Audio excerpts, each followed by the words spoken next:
Le gouvernement français a-t-il accouché d'un nouveau scandale? Le Rivotril, sous forme injectable, est mis en cause suite à la publication d'un nouveau décret paru au journal officiel le 29 mars dernier et passé presque inaperçu. En d'autres termes, le Rivotril, un antiépileptique à la base, peut être prescrit à tout patient atteint du coronavirus, en difficulté respiratoire, soins palliatifs et ne pouvant être admis en réanimation. Tout médecin est susceptible de prescrire ce traitement, entièrement pris en charge par l'assurance maladie. Le problème est le suivant, les effets indésirables sont particulièrement accrus chez les personnes âgées, dont une, irréversible, l'arrêt respiratoire.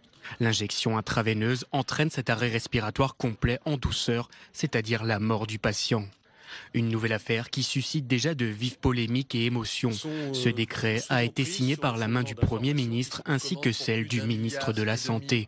L'intensité de l'épidémie du coronavirus place certains soignants face à des patients dont l'état peut s'aggraver brusquement, conduisant à une fin de vie très rapide.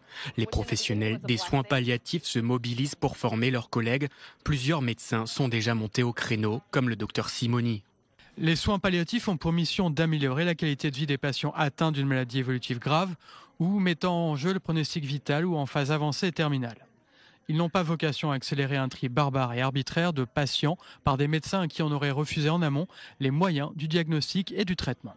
En ces temps où les services de réanimation sont surchargés, le débat fait rage. Doit-on laisser mourir les patients sous nos yeux ou doit-on adoucir leur mort? Bonsoir à tous. Ce matin, j'ai pris connaissance de cette information concernant l'usage banalisé du Rivotril. C'est une information des plus dérangeantes pour moi et c'est un doux euphémisme. Je n'aurai qu'une seule question à poser. Comment se fait-il que certains gouvernants français aient réussi si vite à donner aux médecins généralistes de ville l'autorisation officielle de pouvoir prescrire la mort sûre avec le Rivotril, alors que, parallèlement, et depuis le temps, ils persistent à interdire à ces mêmes médecins de ville de pouvoir prescrire la vie, quand bien même elle serait hypothétique, grâce à la quinine, qui est une molécule connue et vieille comme le monde.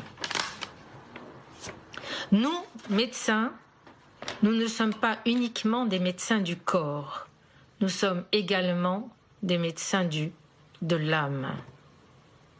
Ne tombons pas dans le piège de ces gens-là qui, sous couvert de nous obliger à répondre dans l'urgence à des grandes questions existentielles, cherchent en fait à nous faire collaborer à leur froide arithmétique dépourvue d'âme et de cœur.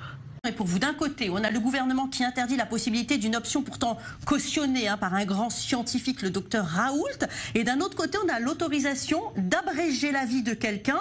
Est-ce que c'est une autorisation de tuer? Ma réaction, je persiste et je signe. Le Rivotril est un sédatif qui peut amener à une mort.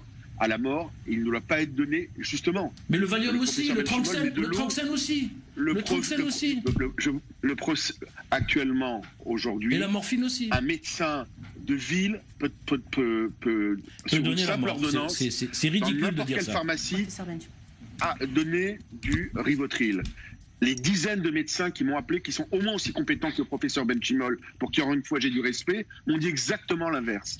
C'est une possibilité de donner la mort à tous les médecins sans l'accord du patient. S'il y a l'accord du patient et s'il y a l'accord de la famille, après c'est un problème éthique qui est beaucoup plus compliqué, mais on peut en débattre. Dans le cas précis, n'en déplaise à ce qu'a dit le professeur, on peut le donner sans l'accord du patient et sans l'accord de la famille, parce que imaginez relisez s'il vous plaît, monsieur le député. Monsieur le député, je vous demande de lire simplement les conseils de la Société française. Je voudrais juste terminer. Le professeur a dit, pour sauver, même si on peut sauver un patient, une vie, sur des dizaines, comme je l'ai vu encore à Mulhouse, ce couple qu'on disait condamné et qui a été sauvé sur les informations hier de France 2, je crois. Il faut tenter le coup. Tant qu'il y a un espoir, il peut avoir de la vie. Merci.